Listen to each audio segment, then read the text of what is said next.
Hey, what's up guys? Zach Calhoun here. Happy you're here today. Hope you're doing well. Hope your business is thriving and growing as we speak.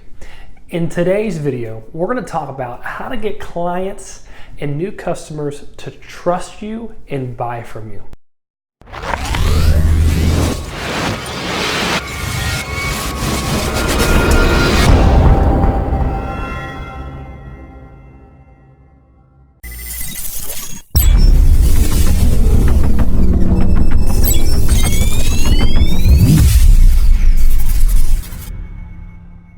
And this is a oftentimes skipped over idea that in the sales process, all I have to do is show them what I do and they'll trust me. Now, there's a measure of, yes, you must show them what you do. So in the virtual tours business, absolutely, you need to physically show them or visually explain what you're going to be providing them and what the actual product is at the end of the day in those benefits. It's absolutely true. But no, even if you show them the coolest VR tour in the world, folks are not going to buy from you if they don't trust you. So it's a combination of both. It's a combination of value of the product, fitting the need of the client, and them trusting you. That's actually the last step. Once they trust you, they'll start asking about pricing, and they'll want, if you meet their needs, if it makes sense to them and the value is there, you ask for the sale and you move forward and you close the deal, right? So trust is one of the last steps in your journey towards making a sale. A lot of folks in our community, in our Virtual Tour Profit Facebook group, they're wondering, how do I get started? What do I do? You know, and it's a lot of things are revolving around, like, you know, just picking this niche, that niche, all these different types of niches, and just calling whoever I can. That can work in a certain sense. But the truth is, you need to pick one niche, like we always say, figure out their problems and pains, then match your service, your value to those problems and pains, and then close a sale and make a transaction. So trust. How do we get somebody to trust us? There's three like go-to principles when you're trying to have someone trust you.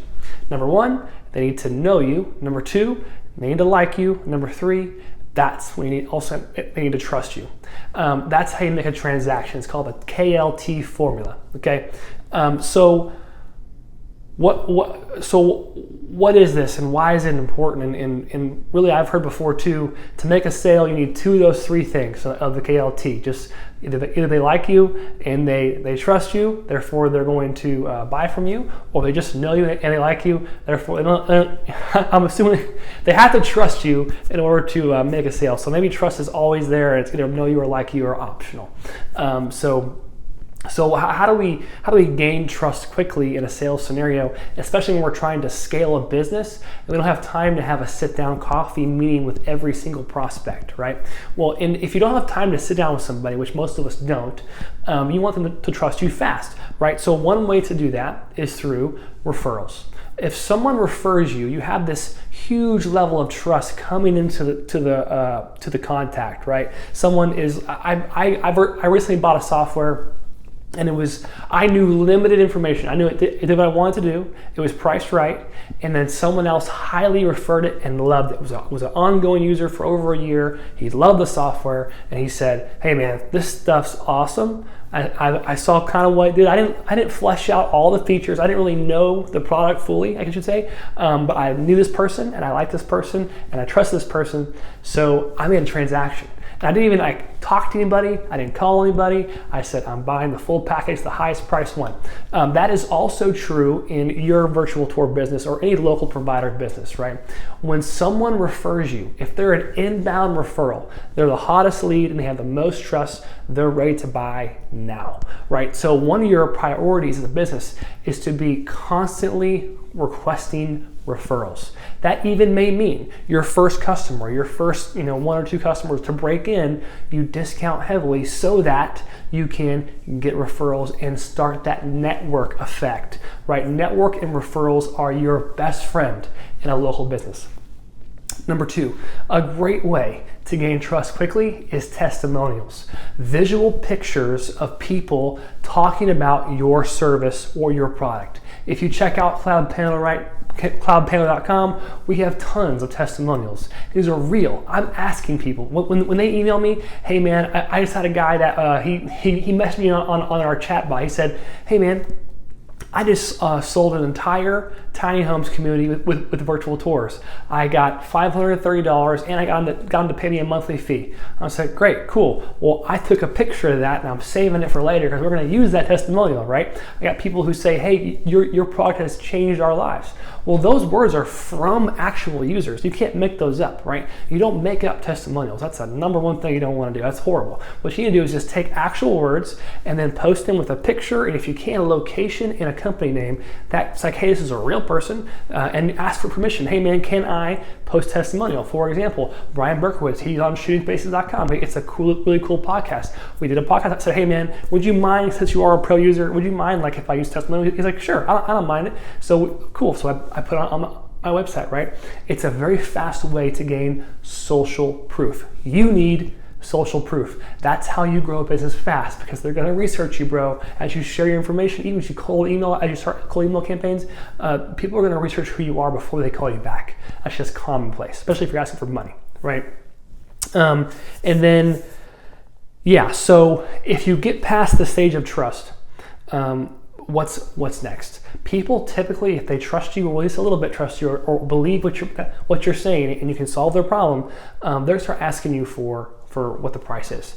That's good. That means, now every once in a while, some folks will ask you for a price really early on to try to cut you off. You want to try to deter that to the very end of the conversation.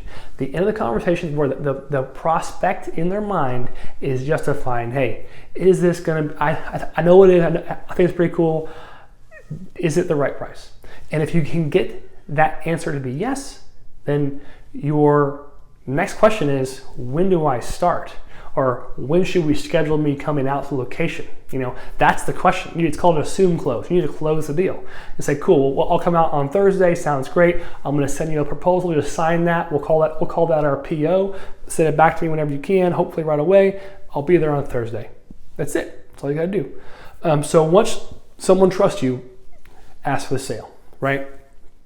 And really, that's kind of the crux of this video is you need someone to trust you, right? It's really important. There's things you can do to gain trust, but everything you say, everything you're doing, every single spot in the sales process is to gain trust. Never say anything out of pride. Never just make fun of someone. Never put somebody down. Avoid sarcasm if you can. Believe in your product and your service, and always be gaining trust with how you talk, how you look, how you speak, and most importantly, you gain trust by being an ethical business owner, by doing things the right way and always telling the truth. You tell the truth, good things happen. If you can't do it, don't lie. Say no, I can't do it, and that's okay. All right, guys, that's it for this video. Hope you gained some golden nuggets from it. And of course, if you're not already a cloudpanel.com Pro Plus user, dude, what are you waiting for? It's time. Get on there and start building your digital media business today. See you later. Zach Calhoun out.